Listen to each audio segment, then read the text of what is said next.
Mr. Chair, just on that point kay Attorney Caparas. Attorney Caparas, pag may nag-iimbestiga katulad ng NBI at meron hindi nag-cooperate, halimbawa hindi binigay yung CCTV footage, hindi ba obstruction of justice yon? That is correct, sir. Okay. Kasi tayo lang ata yung bansa, yung nag-iimbestiga, nakikiusap pa na bigyan siya ng kopya.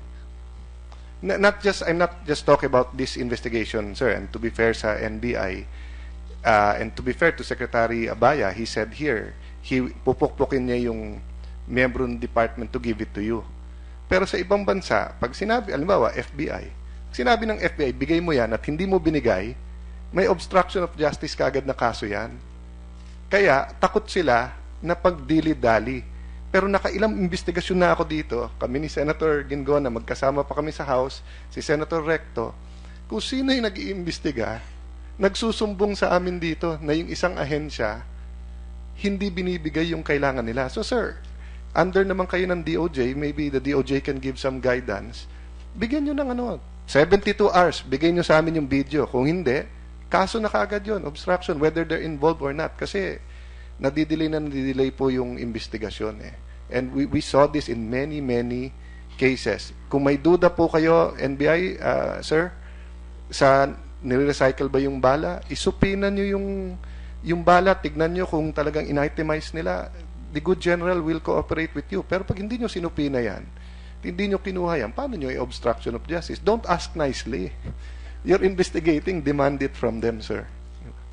Yes, sir. Actually, there is a pending request for them to submit the inventory of all AMOs in their custody pertaining to the cases they filed before the prosecutor's Gaano office. katagal na yan, sir, yung request? Last week, sir, we started the investigation November 3, I think November 4. O, katulad nun, sir, Attorney Baltas, General, no?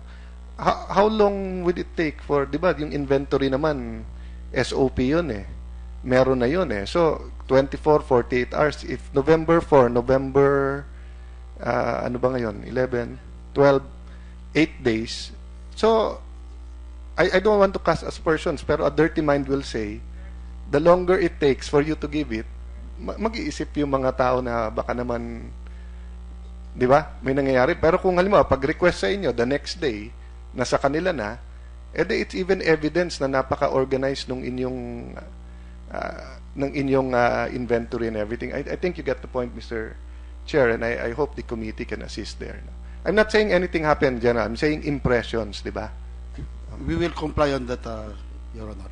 Pero, General, ang point ko nga, Mr. Secretary, no? Hindi ba pwede pag may investigasyon, may request? Automatic. If they have it naman, the same day or the next day. Because, kaya ang media mainit sa atin eh. Because, okay, there was a request, hindi na follow up, but that was 8 days ago. There was a request for the CCTV. Okay, sir, baka may concern kayo o wala doon. Diba? But you could have gotten the NBI, para makita nyo hindi dinodoktor, panuorin nyo dito. Pero hindi pa namin mabigay because there's a problem. I think you get our point. But we should put we should time bar all of this para nga walang magsabi na hindi tayo seryoso sa investigasyon natin dito. Let's raise the bar of how we investigate all of this in our country. No? Okay.